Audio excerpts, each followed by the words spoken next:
안녕하세요 여러분, 성공합시다. 여러분, 게네사렛에 연락해보셨나요?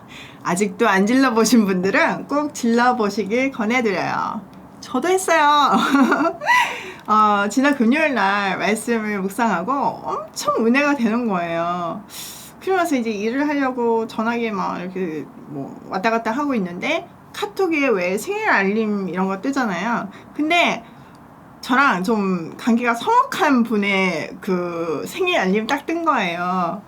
일 관계로 만났던 사람인데 좀 관계가 그런 상태였어요. 왜 함께 일을 하다 보면 입장이 달라서 오해가 생기잖아요. 당연히 생기죠. 근데 보통 그럴 때 대화를 하고 푸는데 그때는 좀 공식적인 자리였는데 일반적으로 화를 내고 떠나셨어요. 그러면서 이제 관계가 끊어진 건 거죠. 일 관련으로 만난 사람이니까 다시 만날 일을 막 만들지 않으면 만나지 않는 그런 관계니까 다시 안 만났고, 그리고 뭐 그냥 그렇게 시간이 지났어요. 근데 자꾸 생각이 나더라고요. 뭐 관계 안 좋으면 좀 그렇잖아요. 그래서 아침에 묵상한 것도 있고, 그래서 일단 질러봐야겠다. 질러볼 대상이 생겼다. 이렇게 생각을 했는데, 생각보다 그런 거 쉽지 않더라고요. 근데 이제 예수님은 생각을 했어요. 우리가 늘 묵상하잖아요. 우리가 용서받을 건덕지가 있는 게 아닌데 예수님이 사실 우리를 대신해서 죗값을 치러주신 건 거잖아요. 그러니까 용서의 문제는 상대방의 문제가 아니라 내 문제잖아요. 값없이 우리는 사랑을 받아본 사람이기 때문에 그 사랑을 줄 알아야 되는 건 거잖아요. 이유 없이 다 용서를 받아본 우리가 뭘 용서하지 못하고 뭘 마음에 둘 수 있겠어요. 그래서 해야겠다 이렇게 결심을 했는데 진짜 바쁜 거예요. 그날따라 일도 되게 많았고 영상 업로드까지 있어가지고 밤 늦게까지 스케줄이 진짜 빡빡했어요. 그러니까 그건 좀 생각하면서 카톡을 좀 써야 되는 거잖아요. 근데 시간을 놓쳐버린 거예요. 근데 마음에 하기로 했는데 안 하니까 마음이 좀 그렇더라고요.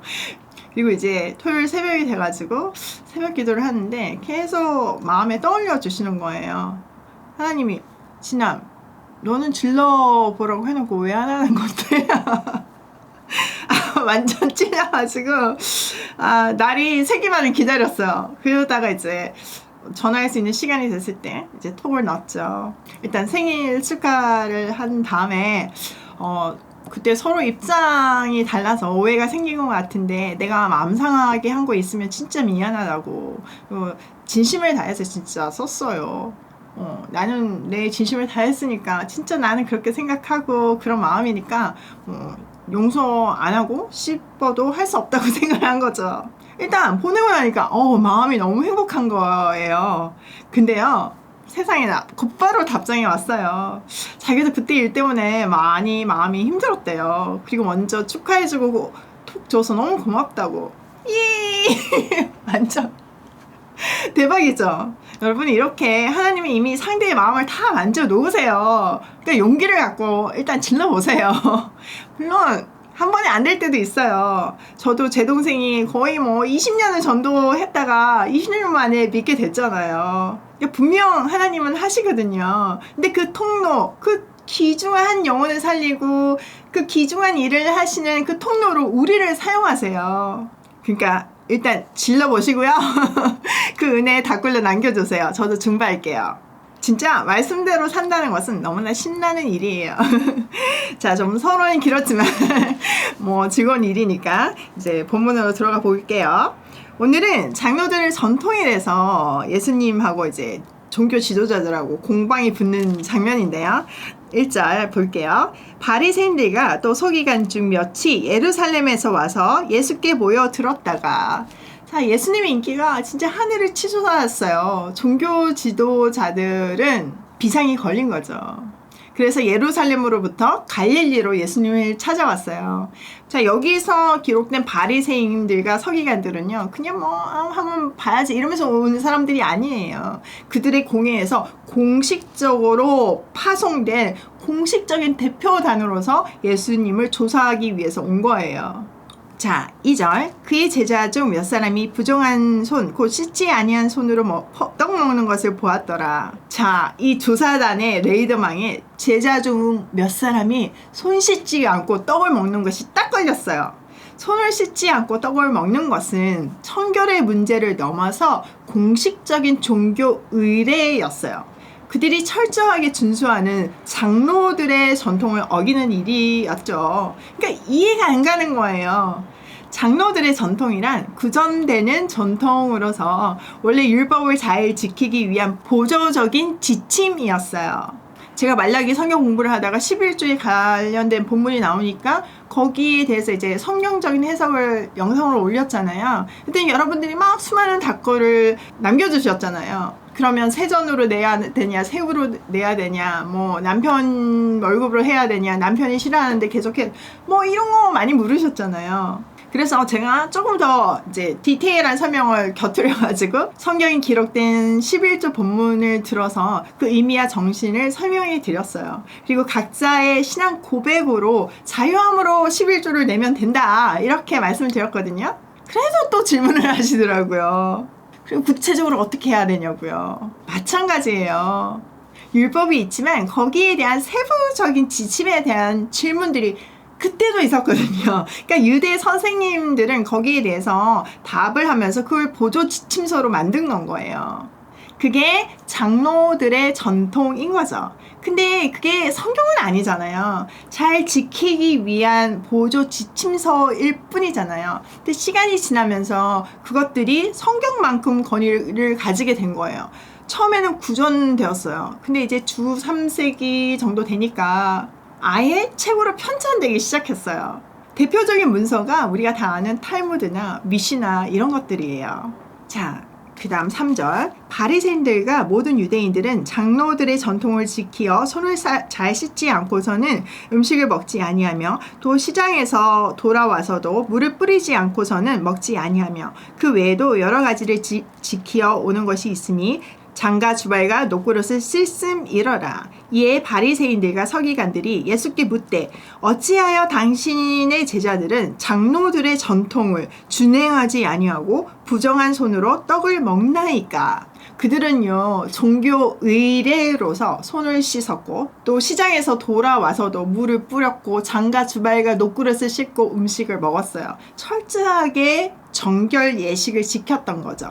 그런데 그들의 눈에 그 제자 몇 사람이 손을 씻지 않고 그 정결 규례를 지키지 않고 막 먹는 행위가 도저히 이해가 안 되는 거예요. 자, 거기에 대한 예수님의 답변입니다. 6절. 이르시되 이사야가 너희 외식하는 자에 대하여 잘 예언하였도다. 기록하였으되 이 백성이 입술로는 나를 공경하되 마음은 내게서 멀도다. 사람의 계명으로 교훈을 삼아 가르치니 나를 헛되이 경배하게 하는도다 하였느니라. 너희가 하나님의 계명은 버리고 사람의 전통은 지키느니라. 와우. 예수님께서 그들에게 이사야의 말씀을 들어가지고 니네가 지금 하고 있는 거는 하나님의 계명을 버리고 사람의 전통을 지키고 있다고 말씀을 하세요.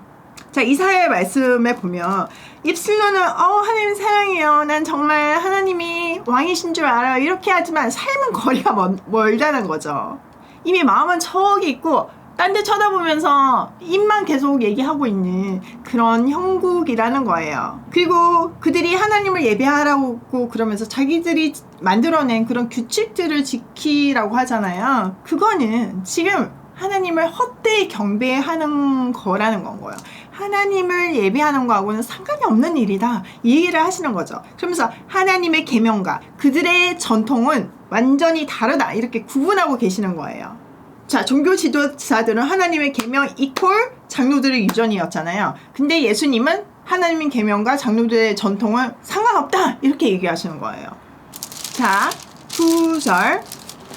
또 이르시되 너희가 너희 전통을 지키려고 하나님의 계명을 잘 저버리는도다. 모세는 내 부모를 공경하라 하고 또 아버지나 어머니를 모욕하는 자는 죽임을 당하리라 하였거늘 너희는 이르되 사람이 아버지에게나 어머니에게나 말하기를 내가 드려 유익하게 할 것이 고르반 곧 하나님께 드림이 되었다고 하기만 하면 그만이라 하고 자기 아버지나 어머니에게 다시 아무것도 하여 드리기를 허락하지 아니하며 너희가 전한 전통으로 하나님의 말씀을 폐하며 또 이 같은 일을 많이 행하느니라 하시고. 자, 예수님은요, 그들이 자기들의 전통을 지키기 위해서 하나님의 말씀을 저버린 실질적이고 구체적인 예를 드시면서 그들의 잘못을 논증하세요. 당시 유대인들에게는요, 고르반이라는 제도가 있었어요. 이거는요, 자기의 모든 재산을 하나님께 드리는 것이라고 선언하는 거거든요. 그러니까 굉장히 신앙이 좋은 행위처럼 보여지는 거죠. 그러니까 자기 모든 소유가 이제 하나님한테 바쳐진 것이 됐으니까 자기가 함부로 사용할 수 없다는 거죠. 그러니까 부모님한테 해야 될 어떤 의무들이 있잖아요. 그러니까 그런 것도 안 해도 된다는 간습을 가지고 있었어요. 근데 이 고르반의 문제점이 뭐냐면은 드리는데 언제까지 다 드리느냐가 명시되지 않은 건 거예요. 그러니까 일단 드린다고 말을 해놓고 나면 자기 누리꾼은 다 누리는데 해야 되는 책임은 안 하는 건 거죠. 그러니까 그들이 자기들이 정한 그런 것들을 교묘하게 악용하고 있는 건 거예요. 그러니까 지금 그들이 하는 거는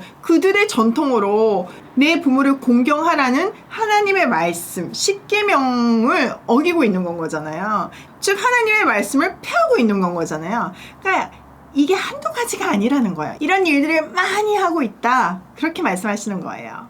자, 14절. 무리가 다시 불러 이르시되 너희는 다 내 말을 듣고 깨달으라. 무엇이든지 밖에서 사람에게로 들어가는 것은 능히 사람을 더럽게 하지 못하되 사람 안에서 나오는 것이 사람을 더럽게 하는 것이라 하시고. 자, 예수님은요, 이 길을 절대로 놓치지 않으시고 무리들을 막 가까이 부르셔가지고 듣고 깨달으라고 얘기하세요. 이참에 말씀과 전통 이거 분명하게 구분하라는 건 거죠. 그리고 사람의 입으로 들어가는 것이 사람을 더럽게 하는 것이 아니라 사람의 입에서 나오는 것이 사람을 더럽게 한다고 해요. 즉 형식이 문제가 아니라 내면이 문제라는 뜻이죠. 모세를 통해서 주신 음식에 관한 규례를 주신 목적을 전혀 알지도 못하고 새로운 형식으로 오히려 말씀을 폐하고 있다고 말씀하시는 거예요. 자, 17절.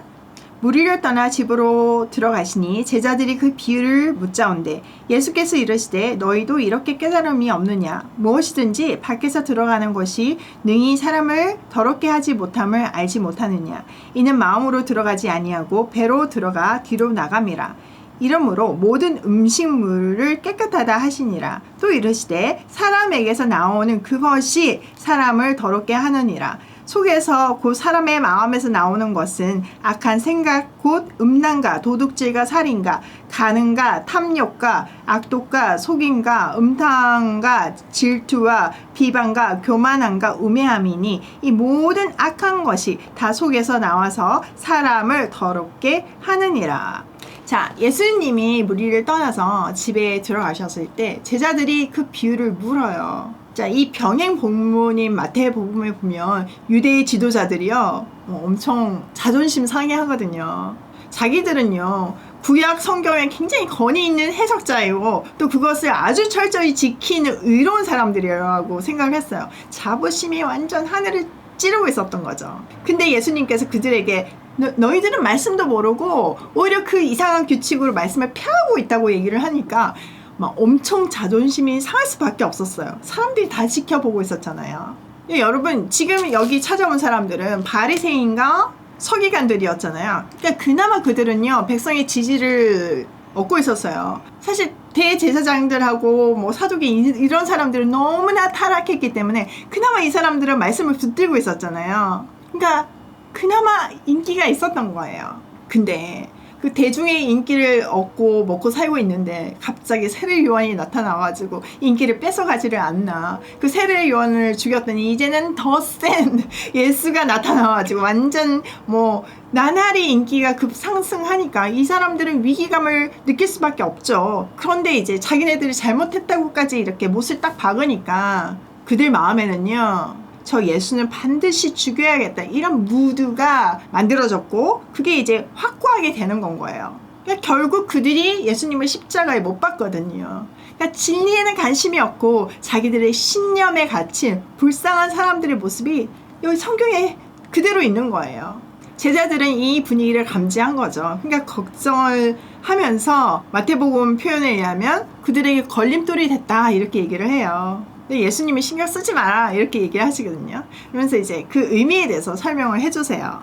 사실 그 제자들이 다시 물은 거로 봐서는 그들도 완벽하게 이해가 안 됐던 거예요. 그러니까 받아들이기가 쉽지 않았죠. 그들도 그런 장로들의 유전을 지키면서 살고 있었는데 갑자기 완전히 그런 거 안 해도 된다고 얘기를 하니까 그들도 장로들의 유전을 지키고 있었잖아요. 그러니까 너무나 당연하다고 생각하는 것들을 바꾸기가 쉽지 않은 건 거죠.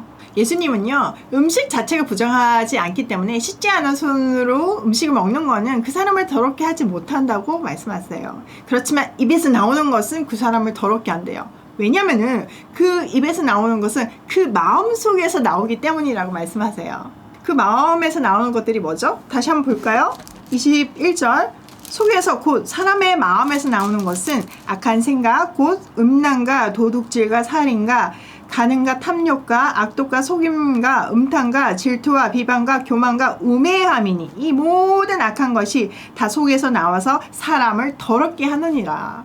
너무 공감되지 않나요? 여러분, 사람은요 말씀을 완벽하게 해석할 수 없어요. 하나님의 지혜와 사람의 지혜가 하늘과 땅 차이이기 때문이에요. 그래서 같은 본문이라도 우리가 읽을 때마다 새롭게 깨달아지고 또 새롭게 깨달아지고 그런 건 거잖아요. 저도 마찬가지예요. 저는 지금까지 신학자들이 연구한 내용들을 최대한 객관적으로 또 보수적인 입장에서 검증된 내용들만 전하려고 노력해요. 제가 새로운 거를 절대 내놓지 않아요. 그러니까 안심하라고 얘기하는 건 거죠. 제가 뭐 뛰어나서가 아니라 그냥 안정되게 전한다 그 얘기예요. 그리고 제가 이제 그 예시로 저는 이렇게 적용했어요. 여러분들도 해보세요. 이렇게 제안을 하잖아요. 근데 그것도 완벽하지 않아요. 완벽할 수가 없고요. 어제도 그런 생각을 했어요.